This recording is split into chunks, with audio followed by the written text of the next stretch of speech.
Celebrating the connection with our pets. This is Animal Radio, featuring your dream team. Veterinarian Dr. Debbie White, dog trainer Alan Cable, groomer Joey Villani, communicator Joy Turner, and here are your hosts, Al Abrams and Judy Francis. Is it just me, or does that guy, I just noticed, he sounds really, really angry. No. Doesn't sound angry? No. Alan, do you think he sounds angry? I don't know what he sounds like.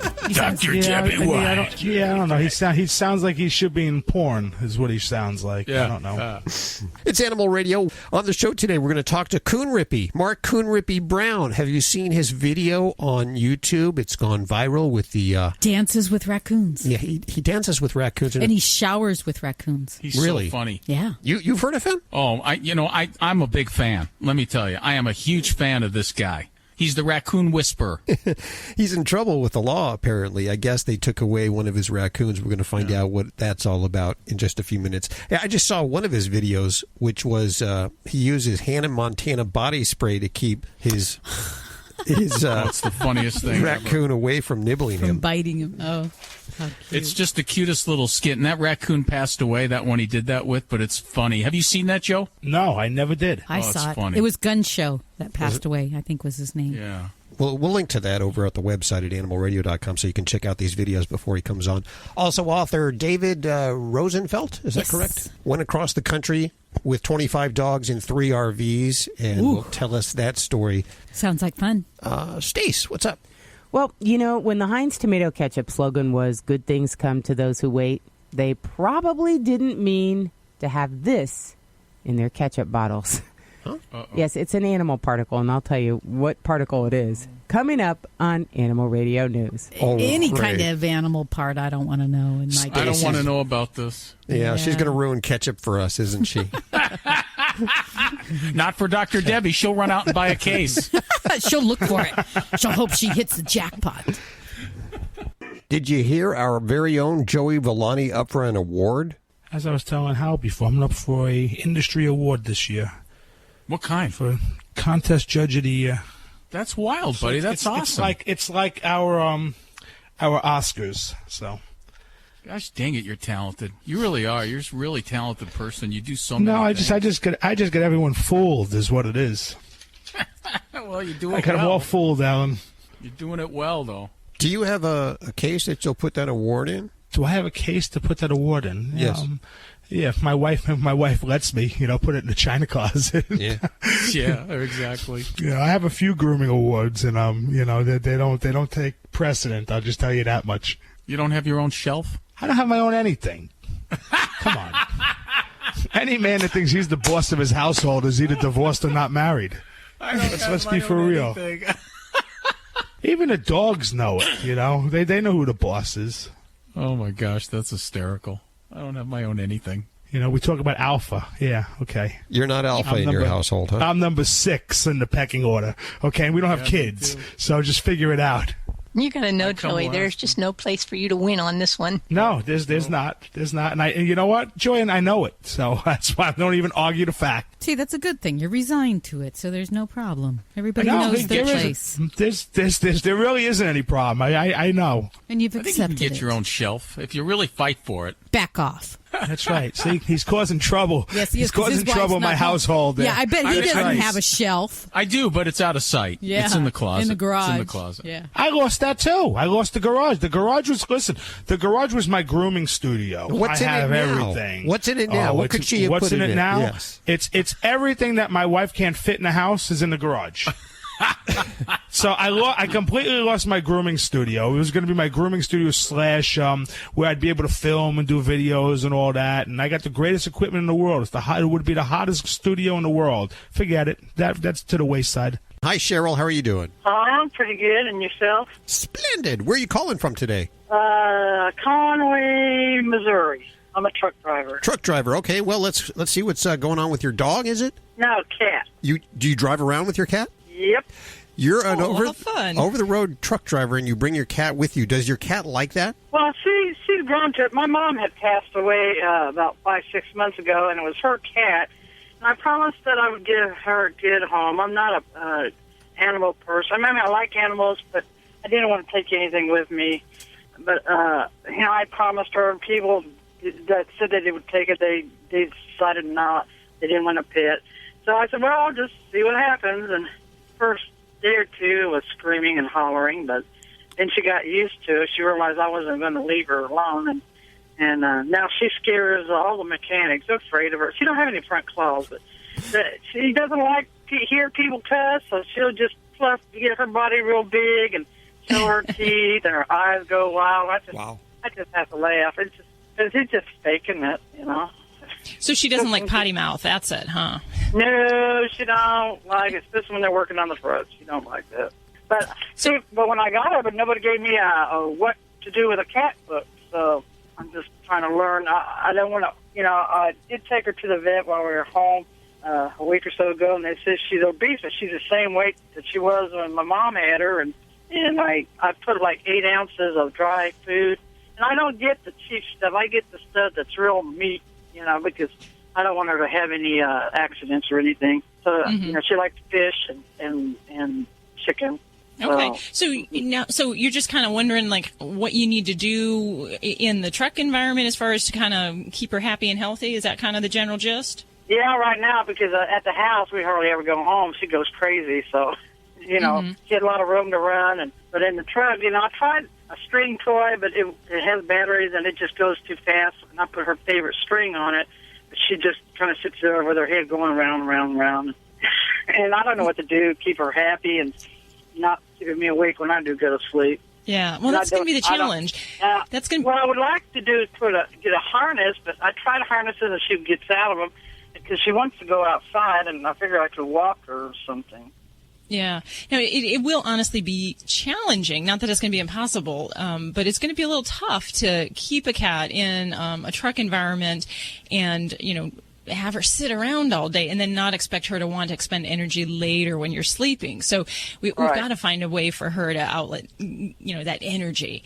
So, you might look at even some of the different interactive toys with Frolic Cat where, you can set those, let them go, and get her up and moving a bit while you're driving. And that's going to be a big thing because no matter how little you feed her, if she moves very little during the day, she's going to be overweight.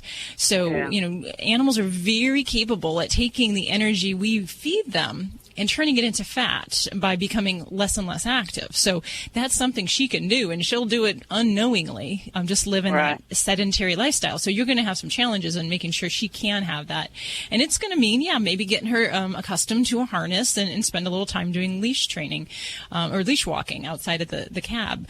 And it does take time. You can do it if your kitty is food motivated. I find that leash training and harness training, you got to take it in baby steps compared to dogs, but you can do it. And just, never pull her, but just let her get used to the whole sensation of having the harness on without being outside of the cab. And that's really the first step to get her used to.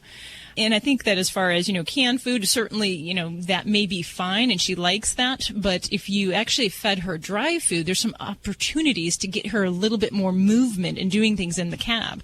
So some of the dry foods, you can put those in food dispensing toys for cats.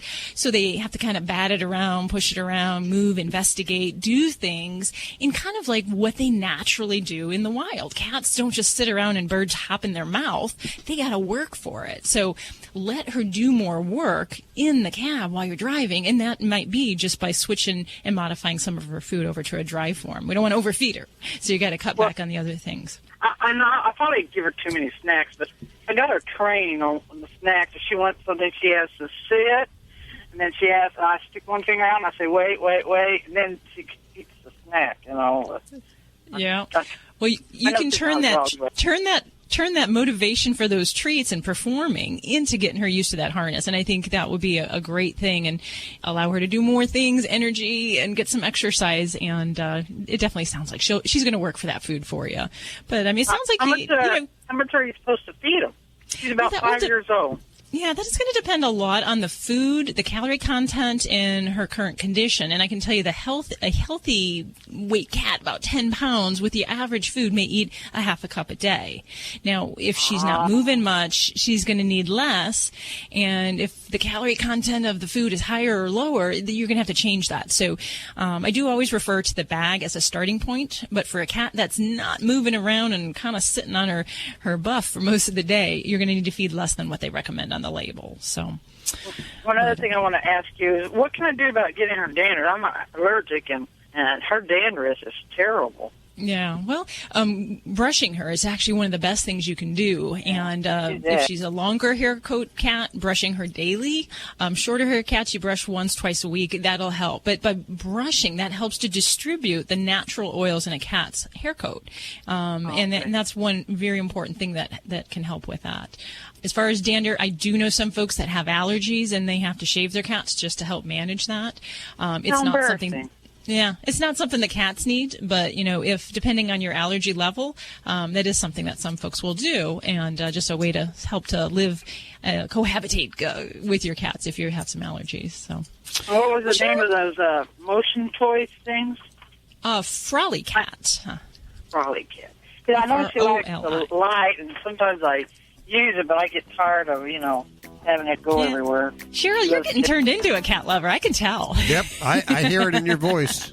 Well, when I was down in Texas, a guy said, "Why don't you bring your cat by sometime?" I said, "Well, I got her out in the truck." He said, "Well, good, I'll take her." And then he started laughing. He said, "The look on your face." I guess I was thinking, no, my cat, now that I'm used to her. But I surprised everybody. They didn't think it'd work out with her being on the truck, but she turns on my headlight for me in the morning when I get ready to get up. Oh, good. If the water bowl is empty, she sits on my horn until I move. And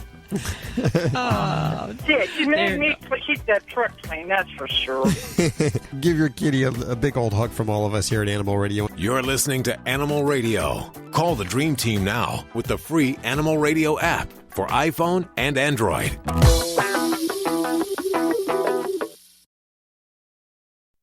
You hear that? That's the sound of uncertainty lurking under your hood. You know the feeling. I know I do. That sudden sinking sensation when you see a check engine light or your car unexpectedly breaks down and you're faced with sky-high repair bills. It's time to shield against unexpected repairs with CarShield. CarShield is America's most trusted auto protection company and has an A rating with the Better Business Bureau.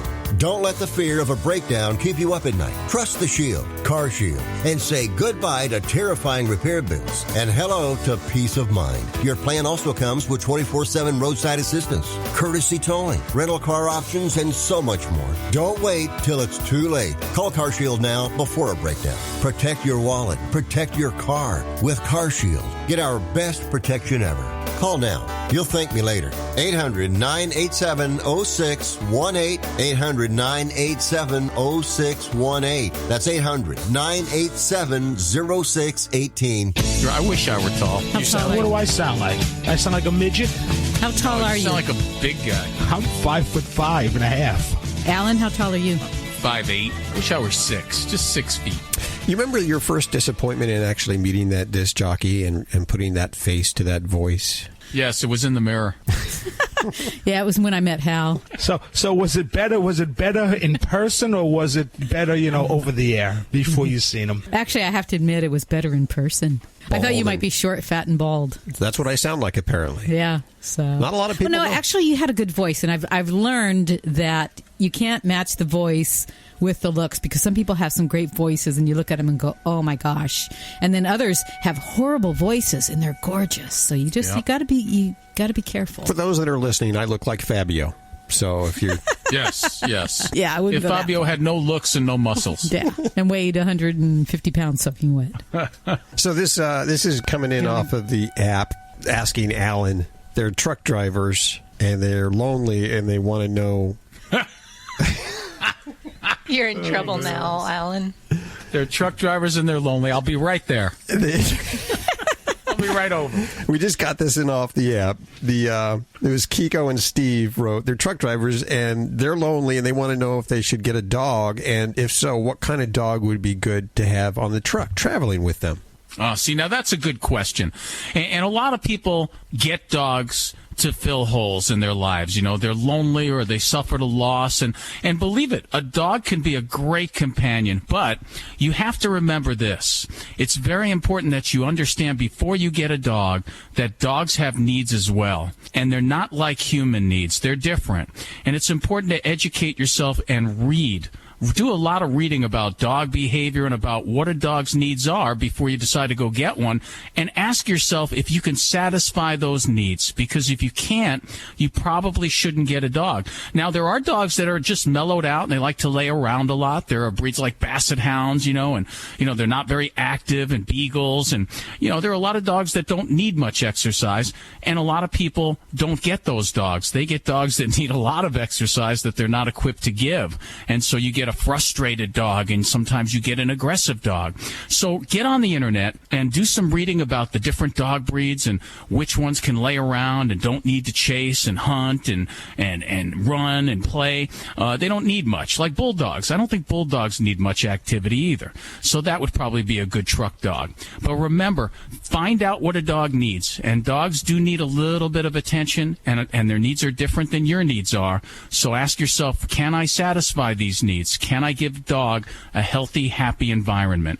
That's really important. What are those needs? Like, obviously, they need to be walked several times a day, right? They need socialization. The first thing is, you got to bring them around lots of people and lots of dogs when they're small so that they get used to the human hand and they get used to affection and attention, and they learn that it's good. Other dogs are good and other people are good. And the second thing they need exercise. They need a lot of exercise. Lots of different dog breeds need lots of exercise. Some need less. The third thing they need is structure. They need boundaries and they need limitations. They need you to be a leader. They need you to teach them positively what is good and what is not good, what they can do and what they can't do.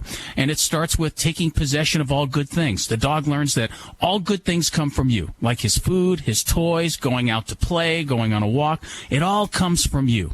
And so when you give a dog structure, you're being a good leader. And a good leader has a calm, happy dog. So that's the third thing a dog needs. And the last thing they need is affection. Dogs could live very happily without affection. If you look at dogs in a dog pack, you don't see the other dogs coming over giving the dog kisses and petting the dog. And affection is something that is good, but you have to learn when to give affection and when to give attention. And a dog that doesn't get positive attention when he's doing good, positive things and only gets negative attention, like you yelling at him all the time, he's going to do that behavior because any attention's better than no attention. So for those of you listening who yell at your dogs a lot, learn to give your dog attention when he's doing the right thing and give him less attention or no attention when he's doing the wrong thing. And he'll start doing the right thing more often than not. And the last thing to remember is this. We expect a lot out of our dogs. People want dogs to be perfect, to come every time they call them, never to get angry, never to get upset. That would be like telling you, hey, you know what? Never lose your temper again in your whole life. Dogs are living things. We put high expectations on them, higher than we would for ourselves. So try not to do that. Remember, they're not perfect, and they're not going to behave perfectly every single time. But if you're calm, relaxed, a good leader, you know how to positively motivate your dog, you're going to have a great companion and a friend for life. Hey, thanks, Steve and Kiko, for that question from the app. You can download the app right now. It's free for iPhone and Android, and you can ask your questions right from it, as well as listen to past shows. Alan, what do you think of a Chihuahua as a good truck dog? Yeah, I think Chihuahuas are great dogs. I think, just about any dog could be a good truck dog. It's just, they have to gauge how much time they're willing to play with them every day. Yeah. Because I'm thinking about what you said, bulldog. And I love bulldogs, don't get me wrong, but I'm thinking about picking this 50, 60-pound dog in and out of the truck all the time because he's not jumping up and jumping down. Yeah, maybe you'd have to have a ramp. You could walk right up on it. But you're right. Yeah, that's a big dog. You're listening to Animal Radio. Call the Dream Team now with the free Animal Radio app for iPhone and Android. Dogs or cats, horse or emu, animals are people too. What's going on at the movies? Usually you only have to deal with people talking on their cell phone, or maybe that person sitting behind you who feels the need to explain the movie. But a Texas woman had an altogether different experience while watching a movie. She felt something crawling up her leg, and it was a bat. And it gets worse. The bat tested positive for rabies. The Texas Department of State Health said although the woman wasn't bitten, she may have to go through some post-exposure preventative treatment. A pest management company was called in to seal up any entry points to help keep out any future crawling or flying non-paying moviegoers. I'm Britt Savage for Animal Radio. Animals are people too. Animal Radio. I would love to go on vacation, but I don't want to leave our Charlie behind. I agree. I heard that the magazine Fido Friendly lists places where you can stay with your pet. They also offer reviews so you have an idea about pet policy to include any restrictions, fees, and what pet amenities to expect. That's, dare I say, awesome. What are we waiting for? I'm way ahead of you. I just logged on to FidoFriendly.com and found a 4-star resort. Hilton Santa Fe Resort and Spa at Buffalo Thunder in New Mexico. Charlie agrees. When do we leave? As soon as you can pack your bags. It's off to adventure with Charlie, thanks to Fido Friendly Magazine. To find your next family adventure that includes your furry family friend, log on to FidoFriendly.com. Hey, this is Sean Hayes on Animal Radio. Remember to spay and neuter your pets. This is an Animal Radio News Update. I'm Stacy Cohen for Animal Radio. All right, this is no ordinary fishtail. I'm sure you would have liked to have this catch if you're a fisherman. A German angler is credited with catching a massive 513-pound halibut off the coast of Norway. The monster fish could claim the record for the largest halibut ever reeled in with a fishing rod. The angler says that the 9-foot sea dweller put up a 90-minute fight. He must have had 5 guys trying to reel that thing in. How did the rod not break, too? A recent act of kangaroo censorship have left some people hopping mad. The Mirror says Tourism Australia posted a photo of a kangaroo named Big Baz on their Facebook page, but since Big Baz was sprawled out on his back in the pic, they chose to keep it PG and they pixelated the animal's private parts. I didn't know that kangaroos were so well endowed. But the people at Tourism Australia explained that they were only having a little bit of fun and not everybody thought it was that funny. In fact, more than 1,600 people commented on the photo, many calling the censorship stupid, crazy, and everything in between. One user even accused Tourism Australia of trying to turn Big Baz into a centerfold model. The agency's since replaced the photo with another that's a little bit more modest. He's probably wearing boxers now or something, but they joke that Big Baz has since taken to being a little camera shy. When the Heinz tomato ketchup slogan was, "Good things come to those who wait," they probably didn't mean a tangled mess of rat fur. Health officials in Brazil, they've banned a Mexican-made batch of everybody's favorite condiment after they detected traces of rodent fur in the bottles. Oh, can you imagine pouring it out and then, oh, there's something in this. Oh, there's something. Wow, my burger's a little hairy. It was imported into the country last year. The tainted bottles have reportedly, oh, you have something in your teeth. It looks like it might be a rodent hair. They've already been pulled from store shelves, and the Brazilian government has banned any sales, distribution, and marketing of the units from the batch. Mexico's own authorities have stepped in, launching an inspection of the factory where the ketchup was made. It's so gross because mainly everybody knows that if you're going to have mouse pelts, you want mayonnaise on them, not ketchup. I'm Stacy Cohen. Get more animal breaking news at animalradio.com. This has been an Animal Radio News Update. Get more at animalradio.com. This is Animal Radio, baby. You are quite the singer. I didn't realize that. I'm happy because my family, they're on their way back as we speak. They're somewhere around Billings, Montana. Now, are they hitchhiking back? Is that what I'm to understand? No, they're not. I actually gave them a bus pass this time. They're riding on the roof of the Greyhound, half price. For those that don't know, Alan's wife and children have been gone all summer long. You've had the house. Now, you got to be cleaning that up now. I imagine there's underwear strewn all over. Pizza boxes. That's what I have to do this weekend. I have to, as soon as the Animal Radio show is over, I get to work. I get to work here. Okay. See, he's the opposite. Yeah? How's that? I'd be going into mourning now.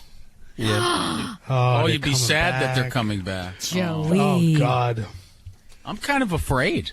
Why? What do you think will happen?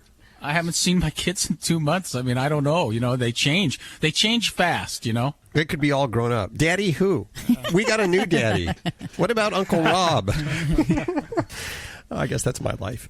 Let's head to David Rosenfeld. He's on the phone. He's a mystery writer, and he's also a animal saver. I believe he runs a shelter, and he has 25 dogs, and he traveled across the country in an RV. Well, I take it back, 3 RVs. To get all 25 dogs across the country, and he's chronicled it in his new book, Dogtripping. Welcome to the show, David.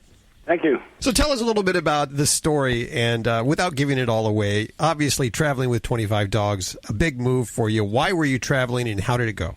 We're traveling because we had a rescue foundation in California through which we saved about 4,000 dogs. But if we rescued a dog that was too old or blind or epileptic for anybody else to want them, they would come home as our pet.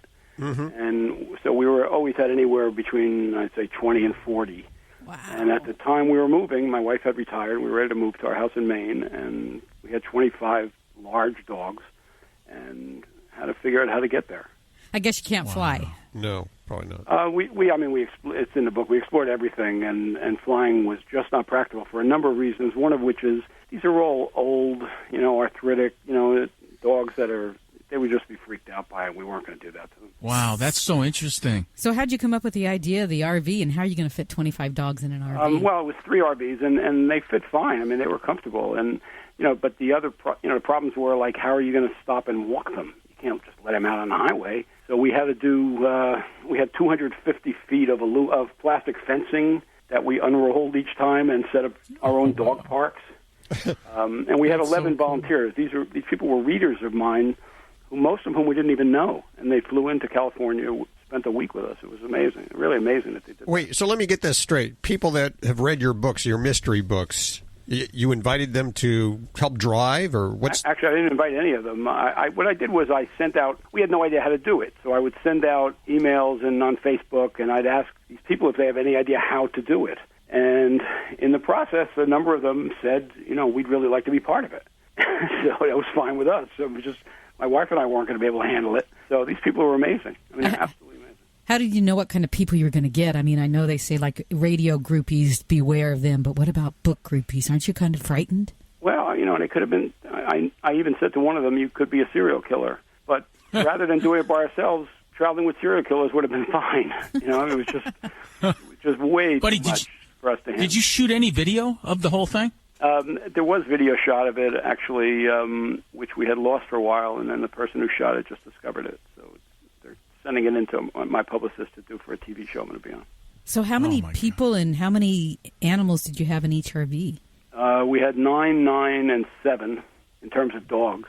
And then we had 4, 4, and 3 in terms of the people. Wow. I traveled the country in an RV with 5 cats. That was kind of fun, but... I was completely miserable the entire trip, and the other 10 people thought it was the greatest adventure of their life. I mean, they still email about how wonderful it was. Oh, I can imagine. How long did the trip take? Well, did it feel like it took, or it took?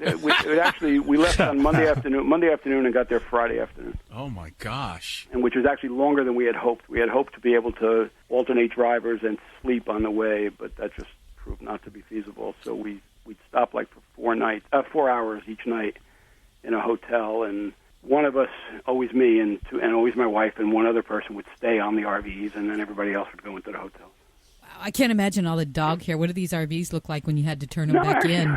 They were in pretty good shape. When I called the rental company, I was prepared to lie and say, we're just going to take our dog.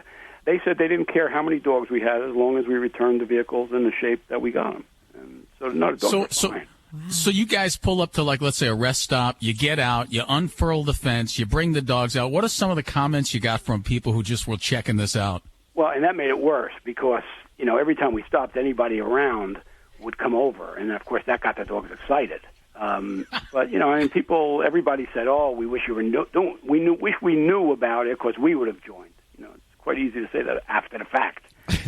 But, the problem was every time we stopped, the dogs wanted to get off. And if you've ever driven an RV, and I never will again, you stop for gas every 20 minutes. Uh-huh. Yeah, so, and these are older dogs, and, a blind dog and stuff, so it's not so easy to get them off and on. So it was quite a job. Did you end with the same amount of dogs as you started with? We did. Fortunately, one ran off. One got out of its collar and ran off. But she came in Iowa City, but she came flying back. She decided it's it's better on the RV than it would be out in Iowa City. I'm telling you right now, this is a movie right here. This could be a movie. Yeah, actually, it's weird. There's been a lot of interest for a movie, which surprises me because I don't really see it. Because there's no dramatic thrust to it. You know what I mean? It's like there's comedy. Yeah, there's definitely some unintended comedy. That's for sure. Yeah. You're pretty sure that you'd never do it again? No chance. Didn't think so. Although if we have to do it again, unfortunately we won't. I don't know how we would do it any differently. I mean, I think we did it the best way we could. So what recommendations would you give someone else trying this? What can they do to make it easier? Honestly, I think we did it right. You know, it is what it is. And I mean, if there's somebody nutty enough to have 25 dogs and to take them across country, they sort of deserve what they get. But I think we did it as well as we could have done it. There's nothing I would have done differently except maybe hired people to take my place. Well, I'd like to go ahead and give away copies of the book that chronicles this journey, Dogtripping, and it's on St. Martin's Press. If it's not at your bookstore, they've either sold out or they can order it. You can get it on Amazon, and we'll link to everything over at animalradio.com. And your website, what are we going to find over there? Well, you'll find this book, and then I've written 16 novels, many of which there's a series, and the series is the Andy Carpenter Mysteries, and he's a dog lunatic like I am, so there's a lot of dogs in those. And so information about that. I mean, you won't find as much as you should because I'm not the best at keeping up my website, but it's reasonably current.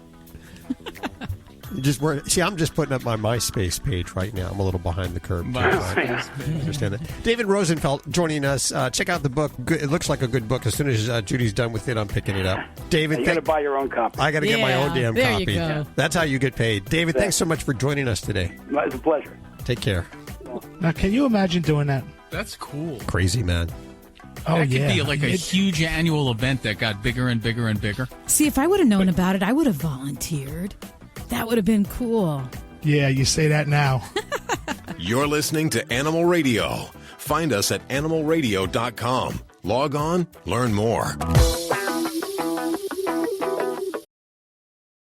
Thousands of authors across the country have written books and published them with Page Publishing. If you've written a book, they can help you through the process. Cut through the confusion of the publishing world to make it easy for you. If they decide to publish your book, your work ends, theirs begins. From copy editing and proofing to typesetting and book cover art. Plus, get your book printed, distributed, and sold on Amazon, Apple Books, Barnes & Noble, and in bookstores across the country. They even help promote your book. Biography, self-help, mystery, novels, sci-fi, or even a children's book. No matter what genre, Page Publishing can bring your book to life. And don't forget to ask about audiobooks. We do all of this for you. Call today for your free writer's guide packed with tips, tricks, and templates to help you finish what you started. 800-215-6815. 800-215-6815. 800-215-6815. That's 800-215-6815. You're listening to Animal Radio. Call the Dream Team now with the free Animal Radio app for iPhone and Android. Hey, Rosie. Hey, hello. Welcome to our madness. Hi. Where are you calling from today? I'm calling from Long Beach, California. Oh, the L.A. area. What's going on? I got everybody here for you. Okay, so about 6 months ago, we adopted a little kitten that showed up on our balcony, and we'd already had 2 dogs at the time, so the condition was the cat had to get along with the dogs. So we kind of conditioned her to play with the dogs, and so now she does. She loves them, and she's always on the floor, and they're always chasing each other, except she's nocturnal, and this playtime goes from, midnight till 4 in the morning, and the dachshund chases her because she's a dachshund, and then the terrier follows, and then she's running because she's having a great time. But they jump on top of us when we're sleeping. Oh, boy. And bounce right off of us. Yeah, and it's just driving us crazy. So we've tried locking her out, and then she'll cry at the door. We've tried locking them out. They cry at the door. We've tried having them all, with the door open, so they'll play in the living room, and they want us to join in. I don't know. So it's pretty rough. Oh, Rosie, I feel your pain. Not currently with my existing pet. I have the geriatric bunch right now, but I had kitties that did this. And the truth is, cats are nocturnal, and they're going to tend to want to play and do things at night. So that is an inherent nature for them. So it's challenging with cats, but you can modify them to become more of a day active pet. Now, I'm assuming, do you work during the day? Are you away? We do. We're usually away. I'd say maybe, maybe 20% of the time we're at home. But okay, that's going to be the problem because during the day hours, when we want her to be active, you're not there. So there's nothing for her to do but sleep and just get all revved up and ready for the evening hours. So the trick is that we have to get her tired and got to get playtime in before you go to bed. So if you can't spend a lot of time during the day hours, once you get home, we need to schedule playtime. And it's great that she plays with the dogs, but I would make sure you do scheduled playtime with just her. And you may need to put the doggies away just so she can play one-on-one with you. There's some wonderful toys that you can do that are kind of like the cat fishing pole type things that she can chase, but to be involved with that, because she sounds like she loves the chase, and you want to help to instigate that. And you got to change things up with cats. When they're playing, you can't spend 20 minutes playing with one toy. You got to pull out like 4 because they're just so whatever. Give me the next one. High maintenance. So, but you really got to exhaust her before bedtime. Now, I will tell you, at nighttime, some other strategies that I found can help. Locking cats out is what I had to do with my cats. I had to, just for my health of my marriage, I had to shut the bedroom door and put earplugs in. And some other techniques you can use with that are to set up cat feeders at interesting times of the night. So 2 a.m., 3 a.m., set up a automatic cat feeder somewhere and have that go off with an audible tone so that draws her attention to that. That's one great way to find her something else to do in the middle of the night, preferably away from your bedroom.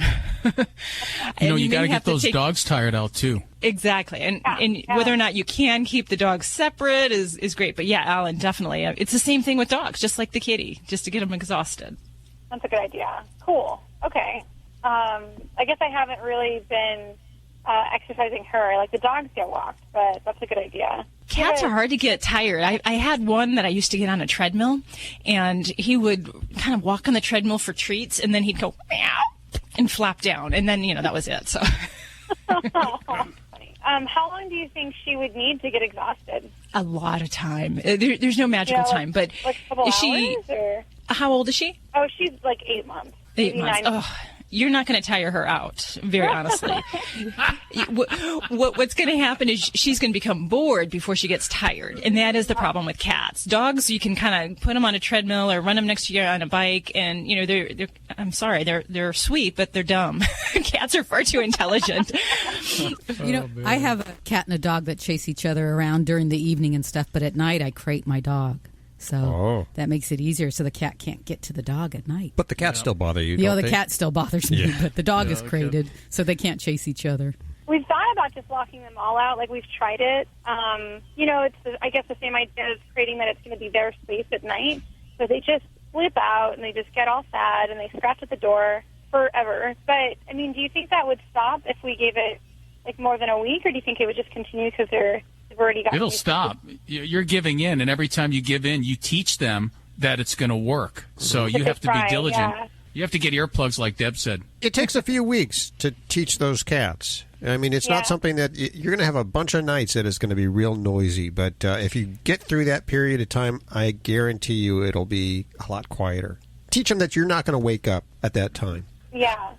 Okay. Kettle black, kettle black, I was going to say, isn't it like the kettle calling the pot black, Hal? How many times a night does your cat wake you? Only 2, but it used to be like 5 times. Oh, you got it down to 2. I got it down to 2 now. Better than 5. But yeah, they're really tough. They just, it wouldn't even be so bad if they just sit on the floor. But it's like they like to propel off of our chest. They like to. They're like, all right, it's like diving board. Like, we're gonna just get on her and just. I know, it's funny. The other thing you can do is get a night job. Hal, I thought you were going to suggest. I was going to mention the possibility of getting another cat. You know what they should sell? The cats would entertain each other. We have one other cat, and she just looks. She's from her tower. She sits on her tower, and she just looks at all of them, and she She reminisces on times when none of them were around. You know, she's like, you all are crazy. You know, 3 years ago, everybody was gone, and I was by myself, and life was wonderful. So she just glares at all of them and just hates this little setup we got going on. They need somebody should invent a couple of mechanical mice. You know, they jot out from under the furniture every 20 minutes or something, real fast. But anyway, thank you so much. That's great advice. So I'm definitely going to try and work it out of her, or decide to lock out my dogs.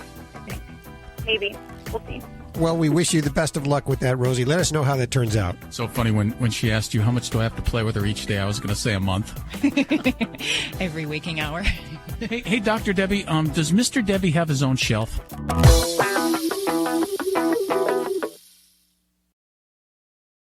If you turned 65 recently like me, it's important you find a Medicare Advantage plan that gives you the coverage you're looking for. But finding one can be difficult. The best thing I did, and I suggest you do the same, is call a licensed insurance agent and let them walk you through your Medicare Advantage plan options.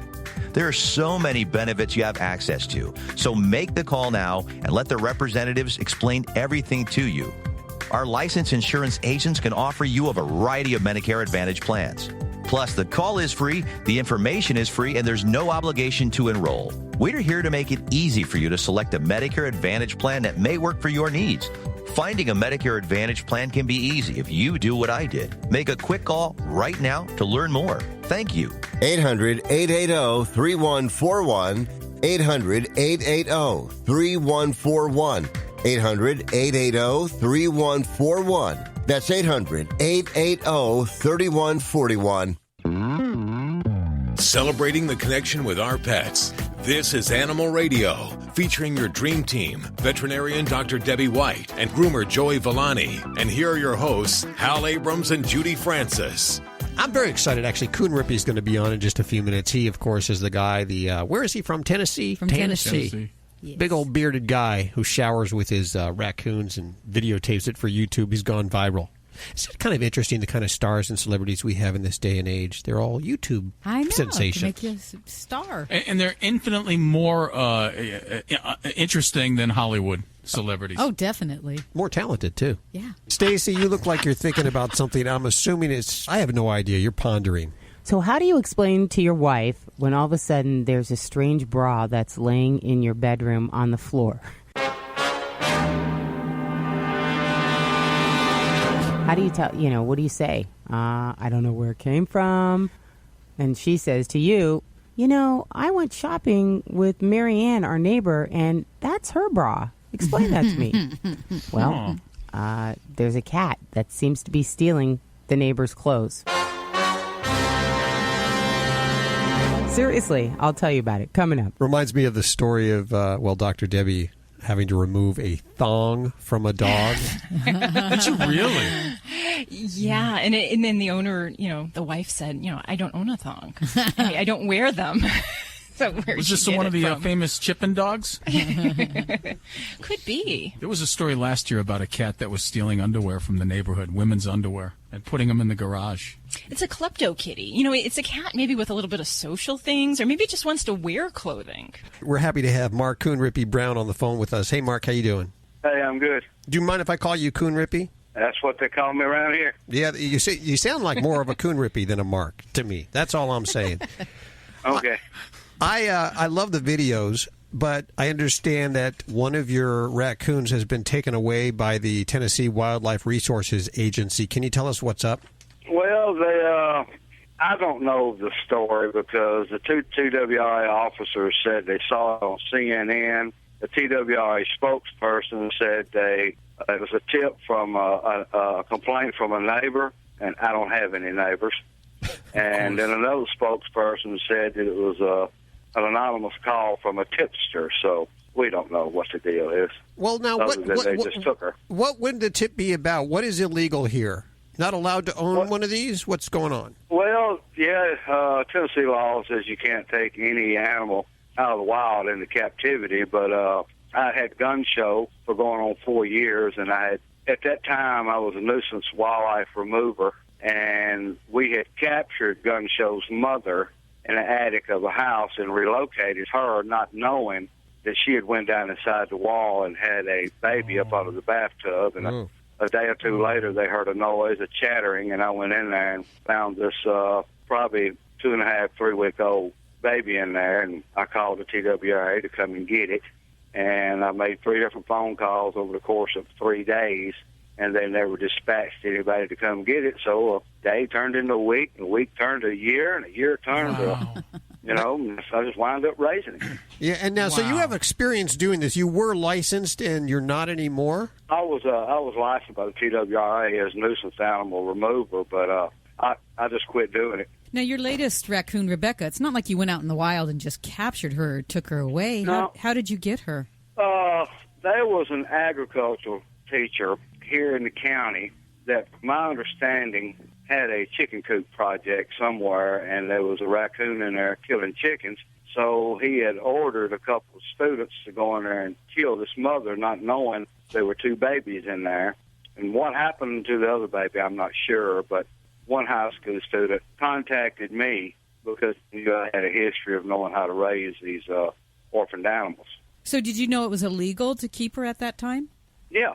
Okay. My question is this, though. If you call the state and they don't come get the animal, what are you supposed to do? Just let it die? So, that's my question. Well, exactly, and that was my complaint. It was pointless to call because I had called once before 3 times, and my mentality is if I call you 3 different times and you respond, I just assume you don't want to talk to me.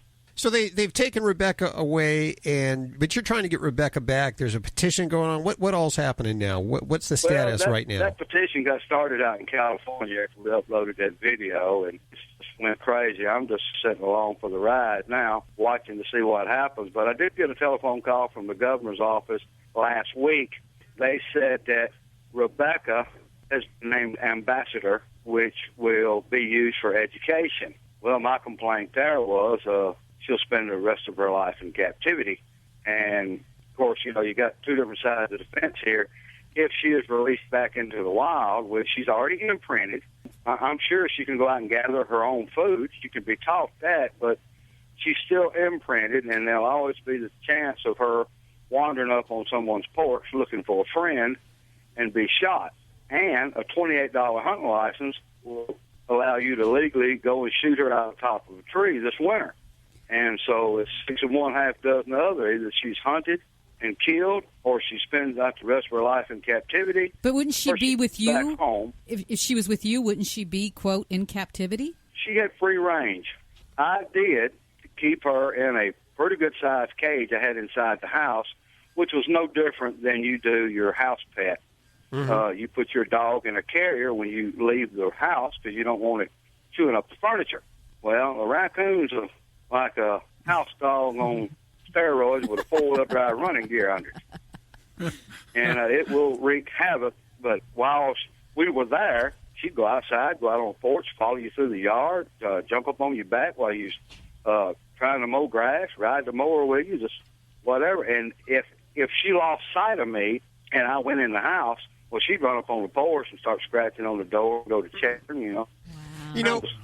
We don't all agree here at Animal Radio all the time. I'd sure like to see you get this. Me too. Get Rebekah back. But I see Dr. Debbie here. What's up, girlfriend? Well, you know what? I sympathize with the situation because this is the problem when people start raising wildlife is because they do become in a position where to release them back to the wild is, not in the best interest. But raccoons, and the thing I want listeners to get is that we don't advocate wildlife as pets for a lot of reasons because you can tame a raccoon, but they never become domesticated. They're never going to be like a dog or a cat. And in fact, some can get quite aggressive once they reach sexual maturity. I beg to differ. So, I never had any issues with Gunshow because he was imprinted. Now, I didn't take him, his eyes was already open and he was out following Mama around. Okay, wait a minute. I got other arsenal here. So, as a veterinarian and someone who's involved in human and animal health, the bigger thing that we need to be aware of is that the reason that it is illegal to keep raccoons as pets is they are the #1 carrier of rabies in the United States. 36% of the wildlife cases are from raccoons. You should know that there's only been one case of raccoon to human rabies ever recorded in the United States. And that was back in 2003. Well, Well, let's not even just talk about animals. Rabies there's comes from raccoon dogs. to human, and then there's raccoon to other animals. So we don't want to encourage people to bring the main vector of rabies into their household for both human and animal health. Let's get on to the but they next can't topic. be vaccinated. There's no vaccine that is valid for a raccoon in the United States. It is not recognized. So there's nothing that's going to protect and keep that raccoon from being euthanized. And I can tell you, I work with raccoon rehabilitators in my state, and they are terrified that their raccoon bites or scratches someone because they know that they have to be destroyed if something like that happens because there is no approved vaccine for them. But yet there's another topic that I got to get out there. Raccoons also carry a type of roundworm called Balis ascaris, which has the unpleasant side effect of migrating in other animals and people and causing neurologic problems and death. So And I'm sure they get that through their wild diet as well. Well, the interesting thing is raccoons don't show any symptoms of this. So if people, and I don't want to encourage people from hearing you, sounds like you got your stuff together. But I do not want other people saying, oh, it sounds like it's a great idea to have a raccoon as a pet. Let me take this little kid in and we're going to raise it. And Well, then we end yeah, up you know, having there's always a going to be parasite problem. copycats and followers. You know, you got women out there that want to look like Britney Spears, but, you know, recommend anybody to point out and get a raccoon if they don't know what they're doing. You know, Well, it's illegal, you know, so we if don't you recommend grab it one at at all. the wrong time, it can pull your face off. You know, the thing is, though, there's got to be common sense. I mean, there was a story, I think it was last month, an eagle broke his wing, and so this gentleman did what you did, called the state. Nobody came out. He nurses this eagle back to health, and now he's on TV, and the state comes in and arrests him for having an endangered or a protected animal in his possession. And all he was doing was saving this thing's life and fully intended to let it go. You know, he just wanted the wing to heal, and he's going to let it go. And in comes the nut jobs from the state. And now we're going to arrest you because you're on the news. I mean, you know, there's got to be some common sense here. I mean, I understand. This is the land of the free if they let us be free. But what I've done shouldn't be condemned. What I've done should be commended. I mean, I didn't, you know, most ag teachers, at least when I went to school, they teach capture, relocate, and release, not murder. Exactly. You know, and then, of course, you know, the newspapers have gotten the story wrong. They said Rebekah was killing chickens. Rebekah couldn't even roll an egg over. Yeah, you can't believe what you see in the paper. That's for sure. They don't get anything. It all up. You know, that's just the way it goes. Well, Debbie, I hear what you're a Debbie Downer sometimes, but you lay it out like it is. You made great points. You did make some great points there, but for you, Coonrippy, I really sort of hope that you get Rebekah back there. Yeah. And I know I don't want to be used as an educational tool. I'll tell you what we're going to do. We're going to put this petition address over at the website at animalradio.com if you want to get behind Coonrippy. Yeah? I tell you what, while you're at it, you ain't got nothing to do today. Go look at the latest video we just uploaded. Oh, you got a new one. Yeah, I just kidnapped a baby bear cub out of the Great Smoky Mountains National Park. You got a sense of humor. Only one? We're going to check in with you and see how this progresses as it goes on. Coonrippy, Mark Brown, thank you so much for joining us today. All right, sir. Take care of yourself. Don't be particular. Okay. What was that last one? What did he say? I don't know. Don't be particular. I think he said tickler. Come here, Debbie. Isn't that something? Though? I mean, I am not in a bad mood. Okay, I'm very passionate about this. You know, we just had rabies and you're in right. our area in Las Isn't Vegas. it something though, Deb, that you know you call the state, you do the right thing, and they're like, yeah, we don't care, and then you know instead of letting the thing die, you know you nurse it back to health, and they see it on the news. Now we're interested. Now we're going to come down and bust you. You know, I never really understood the value of having a good credit score until I started to make a few purchases recently. Then it hit me like a ton of bricks. Because my credit score was in the 600s. I was borderline getting denied on my new apartment. And guess what? My new car payment is about 30% more. Having bad credit can even affect your credit card rates. Having a good credit score is important to your financial future, and you can save a lot of money. Call the Credit Pros right now. In a free phone call, we can tell you exactly how to improve your credit score. Plus, learn about our 60-day satisfaction guarantee. If you're not happy after 60 days, we'll give you 2 months free. Make this free call right now for a free consultation and free credit review. 800-292-6156. 800-292-6156. 800-292-6156. That's 800-292-6156. Portions of today's show are a repeat from an earlier broadcast. Oh, what did he say? He said, we're all across the USA, the most listened to pet show today. Animal Radio, we're everywhere you go. Animal Radio. Animal Radio. This story comes out of Windsor, Vermont, where a pile of goat manure spontaneously caught fire. Imagine that. Whoa. A worker It's on a miracle. It's a Christmas miracle. I knew this could happen. That's why you need to flush immediately. Yeah, well, this is goat. Oh, okay. It had accumulated for a while. A worker on her way to the milk goats discovered the fire in a 120 cubic yard manure pile. That's a lot of manure. Ooh, that's big. That's a lot of there. That sure is. I bet it smelled good around there. They say it smelled like burning leaves. Really? Yeah. Wow. Let's They're eating grass and stuff. That's all. Well, they of eat, course. So that's why it smells like burning leaves. It's all grass. Yeah, well, it don't smell like burning leaves when it's fresh out the can. No, you know. it sure doesn't, does it? That would have happened like in the old-timey days, like a couple hundred years ago. Maybe people would have thought you were a witch. Make that poop catch on fire. Let's see. Which one are we going to? Bob? Let's go to line 2. Hey, Bob, how are you doing? Oh, pretty good. How you doing? Doing okay. What's up in your world? Got a 6-year-old purebred golden retriever, Mm-hmm. and I've been associating him ever since he was a pup with other dogs, what have you. And he does real good, but every now and then on a rare occasion, he'll go after a dog, like a Petco or if we're on the street. Hardly, very, very seldom does he do it, but he does do it just out of the blue. He'll turn on him. Hey, is there anything in common with the dogs he goes after, Bob? Do you notice anything in common? Well, besides him being big dogs, yeah. They're big dogs? His size. I mean, one was a lab one time. One was like a shepherd mix. I mean, it doesn't happen that much, but it does happen every now and then. Well, it's interesting. Matter of fact, I think I was talking to Judy about this, too. I mean, it's just a dog-on-dog aggression. It's a huge problem. And a lot of times, because your dog is mellow around most dogs, which is really good, a lot of times it's just because he's afraid. And you probably tense up really bad when it happens. You probably get tense. And do you yell at him and get all tense and all freaked out yourself? No. I had a German Shepherd that was aggressive, but I've had dogs all my life. I just tell him, leave it. And most of the time he will. I don't even, he does it out of the blue, so I don't intense before he does it. It may look like he's doing it out of the blue, but in reality he isn't. It happens real quick. I'll give you that.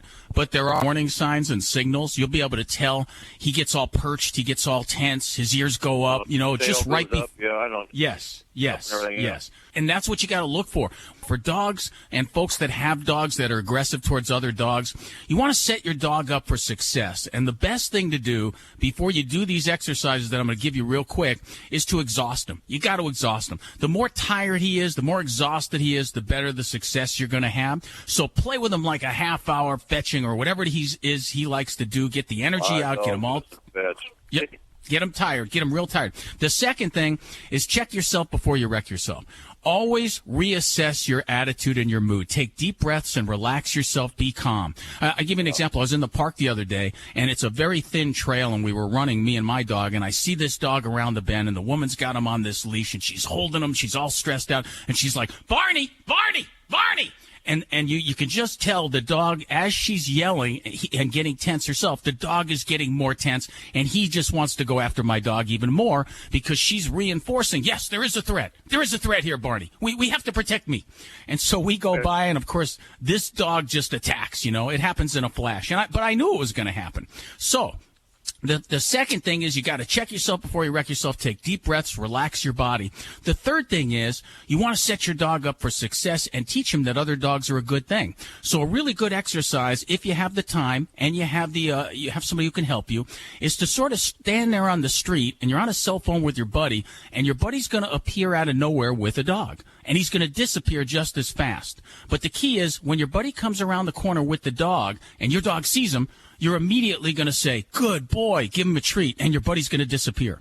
And so over time, you're going to be patient and do this to where the dog is exposed to the other dog for a longer and longer period of time so that your dog starts to associate other dogs with, hey, I'm going to get a treat when there's another dog around. And see, little tricks like this, little games like this that teach your dog, other dogs are a good thing, is how you get dogs to get used to each other and acclimate.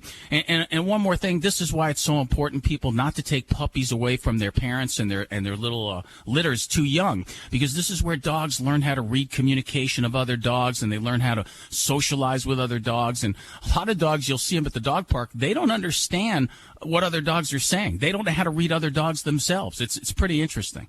So just remember positive reinforcement, and remember also, when you correct a dog, you're not punishing him. You're just trying to redirect his attention really quickly. So you don't want to grab that leash and yank it like as hard as you can. You just want to give it a little tap, a little jolt. Try to redirect his attention. And when he does redirect his attention, that's when you give him praise. Most people give their dogs attention at the exact wrong time. They're always yelling at their dogs. Usually I just bump him when he gets like that, it draws attention. He'll turn around and look at me and back off 9 times out of 10. And then tell him he's a good boy. See? Yeah. As soon as he does that, backs off because you're doing the right thing, you go, good boy, good boy. That's what you do, buddy. Well, I'll keep working at it. All right, pal. Thanks for calling us. Yeah, thank you. Take care. Our dream team, animal communicator Joey Turner, dog father Joey Villani, dog trainer Alan Cable, and Dr. Debbie. You're listening to Animal Radio. Call the dream team now with the free Animal Radio app for iPhone and Android. Don't forget, you can get your fix of Animal Radio anytime you want with the Animal Radio app for iPhone and Android. It's made possible by Fear Free, helping your pets live their happiest, healthiest, fullest lives at home, at the vet, and everywhere in between. Visit them at fearfree.com to find care near you. Hi, this is Doug Ray of the Marshall Tucker Band, and forever you'll always be listening to Animal Radio. Keep loving those pets.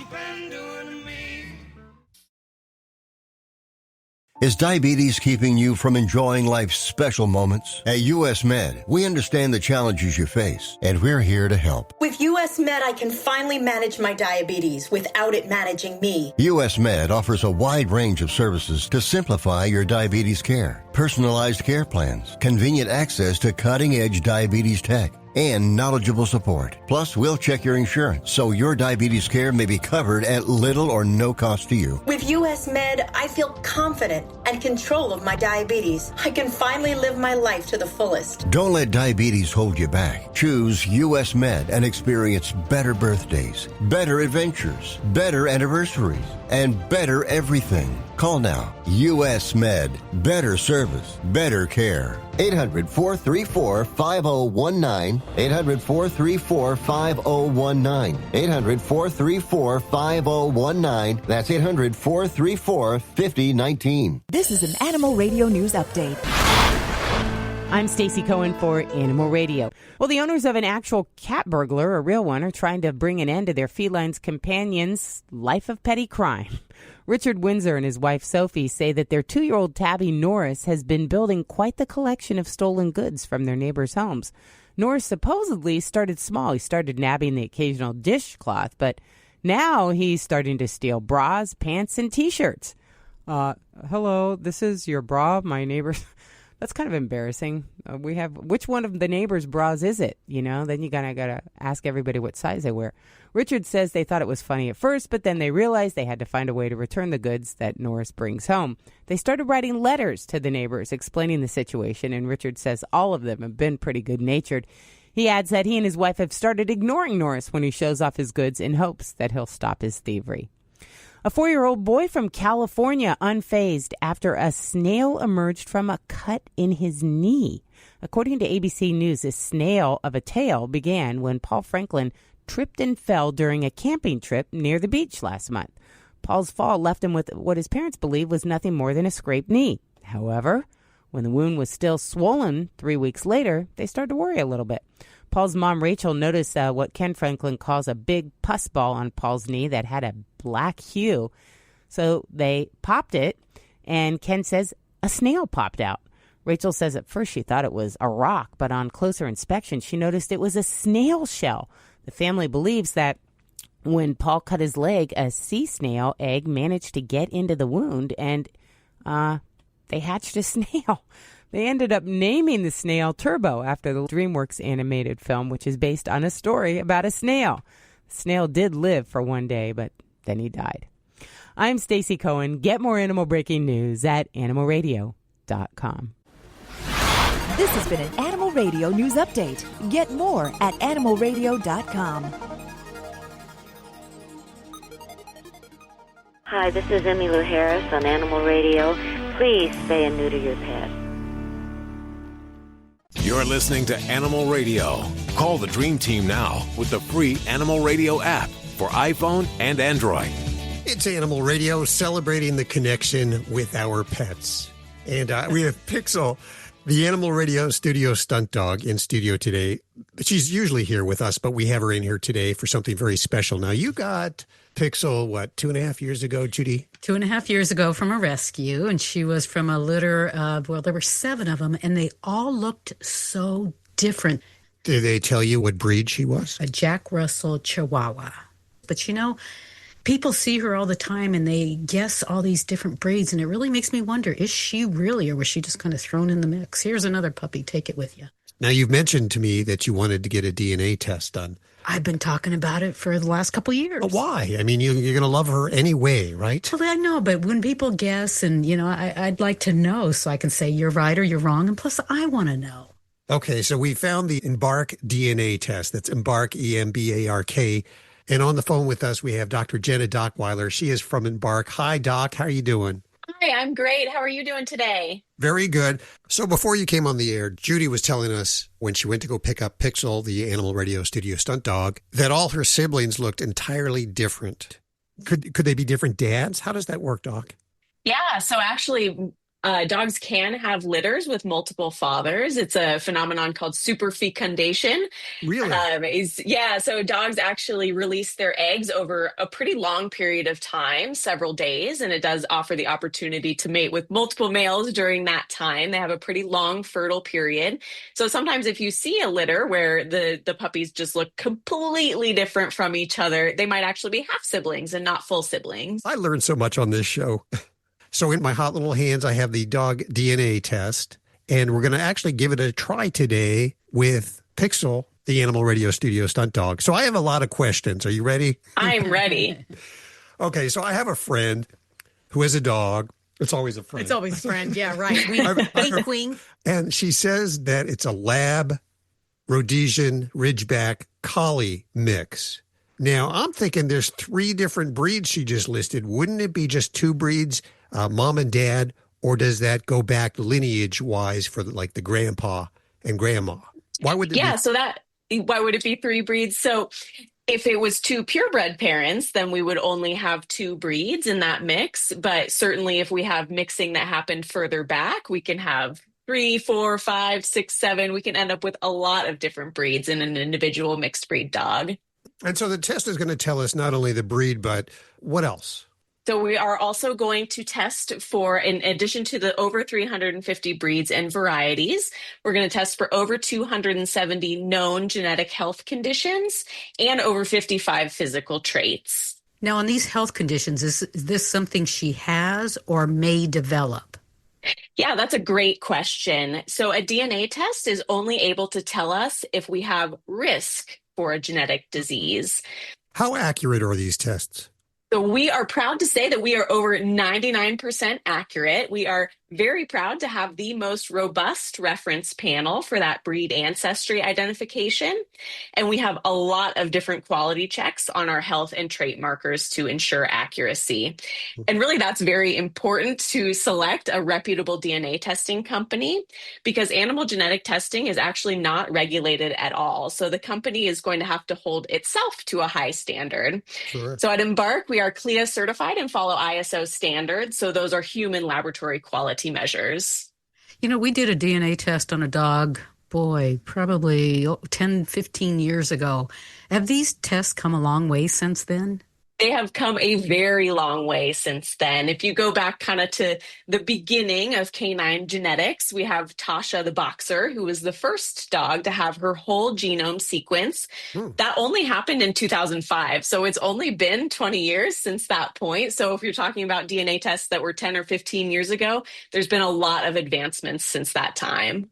We are with Dr. Jenna Dockweiler. She's from Embark DNA Testing, and we have one of these tests in here that we're going to do in just a couple of seconds here. Plus, We're going to give one away, and I'll give you details about that in just a couple of seconds here. So I'm going to do this one over. How much does this cost, this test that I'm holding in my hand? I'll hold it up to the microphone so you could see it there.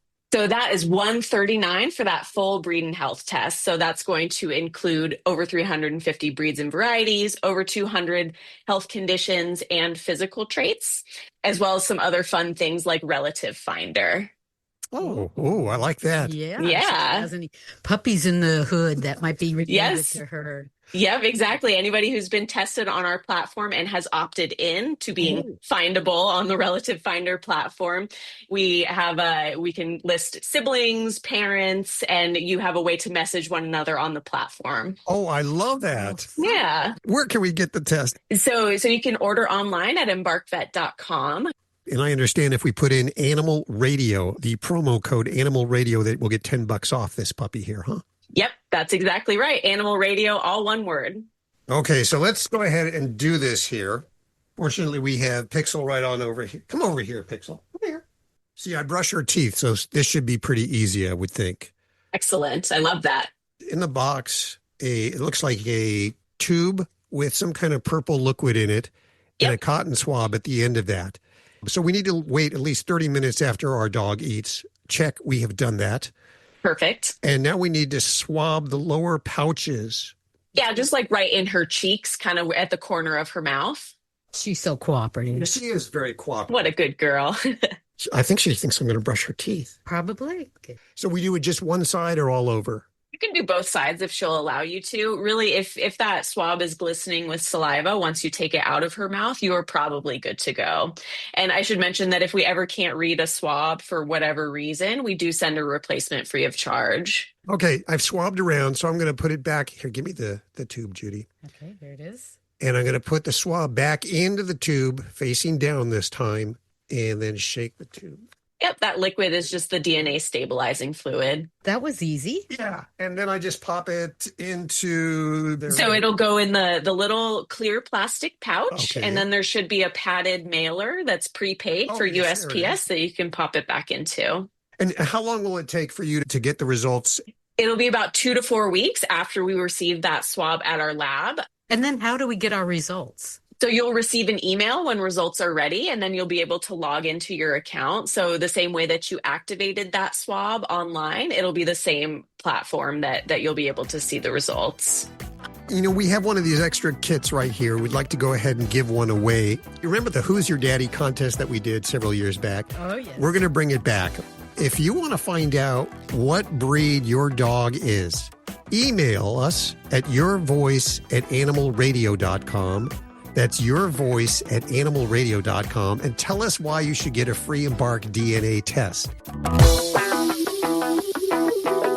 Alan Cable with today's amazingly sweet love story watch.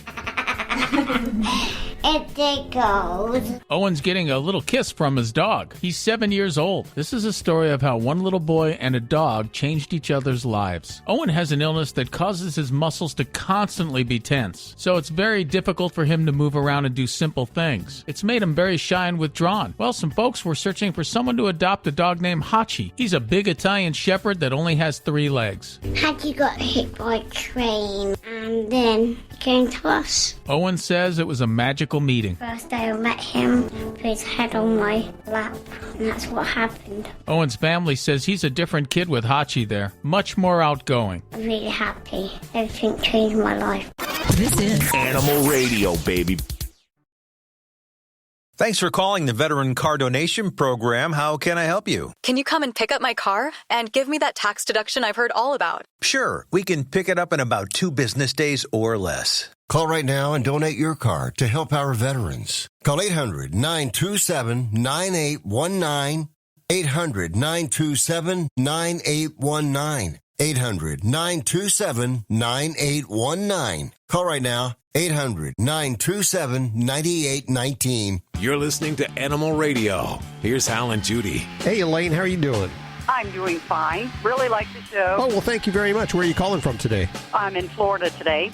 Are you a truck driver? Yes, my husband and I run team, and I raised my dog in the truck. Oh, you did? What kind of dog do you have? She's a poodle, and when you run team, you basically are always moving, unlike, a solo gets to actually stop for 10, 11 hours. Uh-huh. So we don't get to do that. But when we do stop, I've raised her on wee pads. She still uses them to this day. I mean, you don't get the chance to stop and take the dog out. I do use a little laser light in the truck to make her jump up high on the bed, up against the wall, Get some exercise? Yeah, well, especially the jumping. And I know now why they use poodles in circus, because she can walk on her back legs in a moving vehicle. She's standing still. She's fabulous at it. But and then if I get in a parking lot that's vacant at night and stuff, I can use that laser light and really just run her tired in a matter of minutes, as opposed to actually having to get her and walk her, 3 miles, because we don't get to stop that often. Uh-huh. The only thing, the best thing about poodles is they don't shed, and if you raise them, they don't have to be ankle biters and whiners. I mean, she thinks she's a big dog. And the only disadvantage is if you own your own truck or you break down, a lot of times the closest facility is a hotel, and if they allow animals, they'll charge you as much as $25 a night for that. You need to be prepared to put your dog in a crate, so if you have to rent a car to get back and forth, and they make collapsible, dog carriers and stuff like that. But you don't want to do that in the moment of the anxiety, the broken truck, and all that. If you kind of practice a fire drill type thing. But she loves it, and I can't imagine doing it without her. I mean, even in 20 below, I know my dog's getting exercise, and I can do, I can still do right. And she doesn't know that she's not, she only knows what I've taught her, and as far as she's concerned, I can't be wrong. So she's lived no other life, all 11 years along with you in the truck, right? Yes. So she has been with us 24/7 I got her when she was 6 weeks old at a flea market, and she doesn't know anything else. I mean, we get motel rooms, and we do have a home that we come home to every, 3 to 6 weeks. But she's never been away from us. Now, I'm not a trucker, but fortunately, my dog is with me 24/7. But doesn't sometimes Mommy need a break? Well, yeah, I do. Just from driving. Well, yeah, but, we all make choices. It's a lifestyle, not a job. Are you talking about from your husband or the dog? Oh, no. No, that's a very small space, but for 16th, we will have been married 30 years. So wow. It's working, and we've been doing this together since 2000. But it is about, what you can teach them and they give you back. And really, if you can fool your dog into thinking, you're a goddess, what else could you ask for? I love it. Some great advice there. Yeah, always carrying a crate along, just in case there's an emergency. Good advice there. Hey, thanks for calling today. Oh, one other thing, reflective collar, because on the side of your truck, to say that you do have a pet on board in case, something bad happens. Oh, you mean like one of those signs that you see in the houses that like the say firemen, for the firemen. Firemen, I have 3 animals inside or something. Right, because, and rightfully so, the rescue's going to look for humans first, but even if you do have a dog, if it doesn't have a reflective collar on, it could be, they'd never see a black poodle or a white poodle in the snow. It doesn't hurt to have something reflective on them, that you leave on. These are all great tips. And, I hear some truckers will call in and say they won't take their dogs on the road with them because they don't think it would be fair. But I think in your situation where your dog has grown up on the road, I think that your dog wouldn't be happier anywhere else than with you and Dad. Oh, I don't think she could imagine it. Yeah. It might be hard to take a golden retriever off the farm and put it in the truck and expect that to make any kind of sense. But I think if you're committed to the lifestyle, having an animal on the road with you, whether you run team or solo, definitely makes the life better, more enriching. I mean, it just is. It is. You ought to see people at toll booths, how crazy they go over. It's like, you got a little dog, and it's just anytime you make somebody smile or do right by an animal, you should. Okay. Good words. Thanks for your call today. Hi, it's Alan Cable with another dog tip. Folks call Animal Radio a lot with training questions. How do I get my dog to do this and to stop doing that? Well, we all know what a hassle housework can be, right? Imagine if your dog did the cleaning for you. I know what you're thinking. That's impossible, but it isn't. You're about to meet Jesse, the Jack Russell Terrier. He cleans up spills, he vacuums, dusts, even shines his owner Heather's shoes. So how did Heather train him to do it? Well, it's easier than you might think. Your dog might not be able to do housework, but there's so many things you can teach your dog just by taking advantage of his nature. Jessie showed a knack for tricks early on. So here's what we always talk about on the show and how Heather taught her dog Jessie to do housework. I guess positive reinforcement. When they're doing something that you like, basically encourage them. So when your dog is doing something you like, you tell him he's a good dog and give him a treat. Set him up for success. A lot of it involves patience, just waiting for your dog to do something, no matter what it is, that you like. Jessie, go scooter. First, Jessie put his paws on the scooter, and she praised him, gave him treats. Next, he put his paws up, and he made it move. Again, she praised him and gave him treats. Good boy. Heather was there every step of the way to reward Jessie. So how do we apply this to your dog? Let's take something really basic like lying down in the same spot. You can guide your dog to that spot and have your dog go down, or you can just wait till your dog goes to the spot and goes down. Either way, when your dog goes to that spot and lies down, you give your dog praise and a treat. Now, to take it to the next step, have somebody ring your doorbell. When it happens, guide your dog to that spot with your body and have him lie down. If he looks like he's getting geared up to bark, give him a really quick correction, either with a poke with your fingers, a quick snap of the leash, or a loud sound to refocus his mind. When he does, hold up your hand like a stop sign, and when you get him to stay, you give him a treat, tell him what a good dog he is. Over time, you're going to see your dog going to that spot more and more often when you're around, and eventually he'll automatically go there when the doorbell rings. He's going to start to associate being in that spot with praise and treats. Get more tips at animalradio.com. Well, that's all the time we have for you today. Have yourself a spectacular weekend. Bye-bye. Bye. This is Animal Radio Network.